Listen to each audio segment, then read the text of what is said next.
professeur des universités, praticien hospitalier, chef de service de réanimation de pédiatrie néonatale à l'hôpital Robert Debré, team leader d'une unité de l'INSERM, Olivier Beau est aussi et surtout président du conseil scientifique de la Fondation Paralysie Cérébrale. Professeur, je vous laisse la parole pour nous aider à mieux comprendre qu'est-ce que la paralysie cérébrale. Merci. Merci beaucoup. Merci pour cette introduction.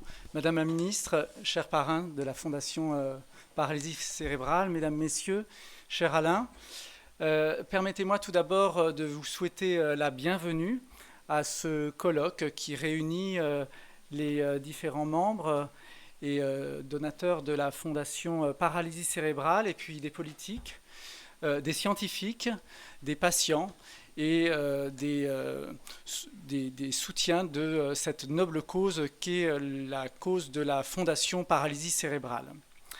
Alors, c'est à l'occasion effectivement de cette journée mondiale de la paralysie cérébrale qui, cette année, a un écho tout particulier en France, que j'ai le grand honneur, en tant que représentant du comité scientifique de la Fondation, de vous souhaiter la bienvenue et de vous présenter surtout des actions emblématiques de cette fondation et de vous présenter ce qu'est réellement la paralysie cérébrale.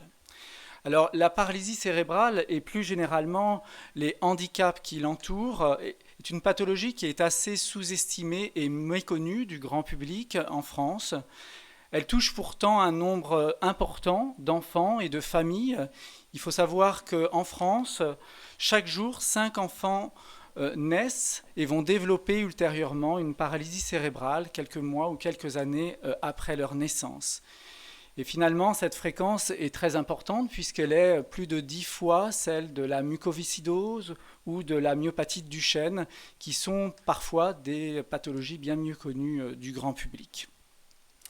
Alors, qu'est-ce que la paralysie cérébrale ? Eh bien, c'est une conséquence, finalement, de quelque chose qui est survenu au cours de la période périnatale, au cours de la croissance du fœtus, qui peut être en lien avec la prématurité, qui peut être en lien avec un accouchement anormal. Alors, une grossesse peut souvent se dérouler, et longtemps se dérouler, de façon tout à fait normale, et puis un événement peut survenir à la fin de cette grossesse ou pendant l'accouchement et aboutir finalement à un facteur de risque de paralysie cérébrale ultérieurement. Et je dirige un service de réanimation néonatale et c'est vrai que chaque jour, eh bien, je vois des enfants naître avec ces facteurs de risque, avec cette probabilité malheureusement de développer ultérieurement des handicaps, une paralysie cérébrale.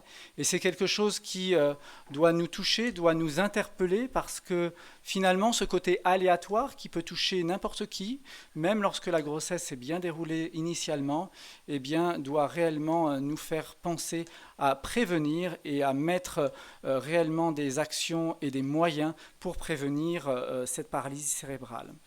Alors c'est vrai que lorsqu'on a en face de soi des parents dont l'enfant va développer une paralysie cérébrale, eh bien, le temps de l'annonce est particulièrement difficile et c'est quelque chose que nous, néonatologistes, nous vivons régulièrement. Je ne dirais pas quotidiennement, heureusement, mais malheureusement trop souvent. Alors les recherches autour de la paralysie cérébrale sont évidemment nombreuses, pas simplement en France, en Europe, dans le monde. Et ces recherches visent à améliorer la compréhension du développement cérébral. Elles visent également à explorer des moyens de préserver le cerveau.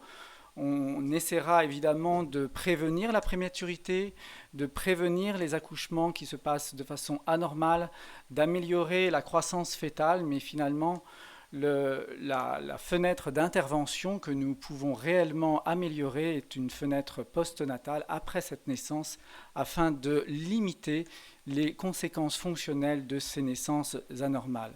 Beaucoup de choses ont déjà été faites, mais il y a encore énormément à faire. Alors aujourd'hui, on se trouve un petit peu devant un tournant.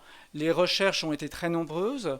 On va en parler puisque la Fondation, depuis 10 ans, les soutiennent de façon extrêmement intense. Elles ont été nombreuses, elles ont permis des progrès extrêmement importants, mais aujourd'hui nous sommes réellement à un tournant. Et ce tournant, nous souhaitons que la Fondation Paralysie Cérébrale l'accompagne de la meilleure façon possible, avec et grâce à vous évidemment.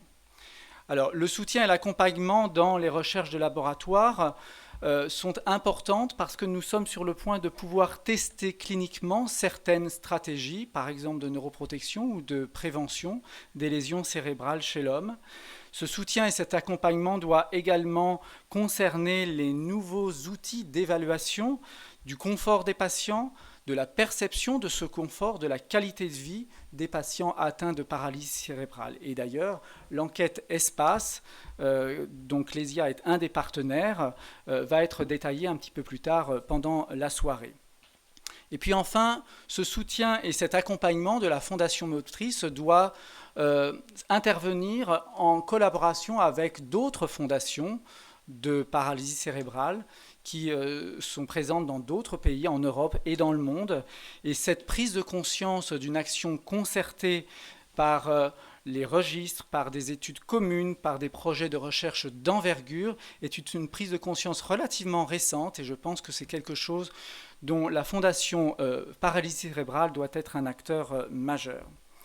Alors, grâce à votre soutien, l'utilisation directe pour la recherche de chaque euro collecté par la Fondation ont permis effectivement de réaliser de nombreux progrès, de soutenir, de financer de nombreux programmes de recherche clinique et préclinique. Pour vous donner quelques chiffres, en 10 ans, environ 70 projets de recherche ont été soutenus par la Fondation Paralysie cérébrale pour un montant de près de 4 millions d'euros. Alors nous devons évidemment nous réjouir de ce bilan et je tiens à vous remercier chaleureusement au nom du comité scientifique pour ce soutien. Mais je pense que l'avenir est aussi au financement de projets collaboratifs plus ambitieux, plus impactants pour la santé publique. Des projets d'envergure plus modeste doivent continuer à être soutenus par la Fondation, car c'est le fondement de notre soutien, mais de grands projets doivent également émerger de nos comités scientifiques.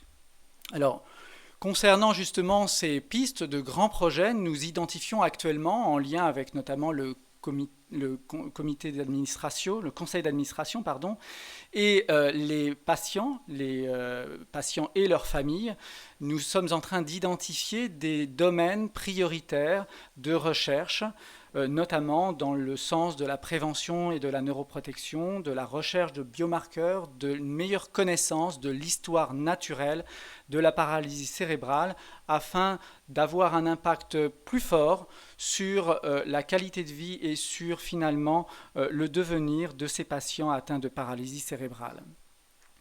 Alors c'est dans ces domaines que finalement l'avenir de la paralysie cérébrale et l'avenir du soutien de la Fondation Paralysie cérébrale réside, et c'est notre challenge actuellement d'investir massivement dans un ou plusieurs projets à fort potentiel au niveau justement de la qualité de vie, encore une fois, et de la connaissance pour la prévention de cette pathologie.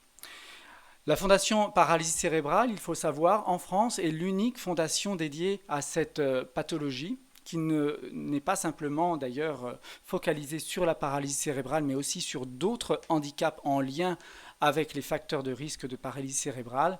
Sa cause est évidemment noble, mais elle est surtout totalement indispensable dans notre environnement français et européen. Voilà, je voulais encore une fois vous remercier du fond du cœur et surtout au nom du comité scientifique pour le soutien que vous nous apportez.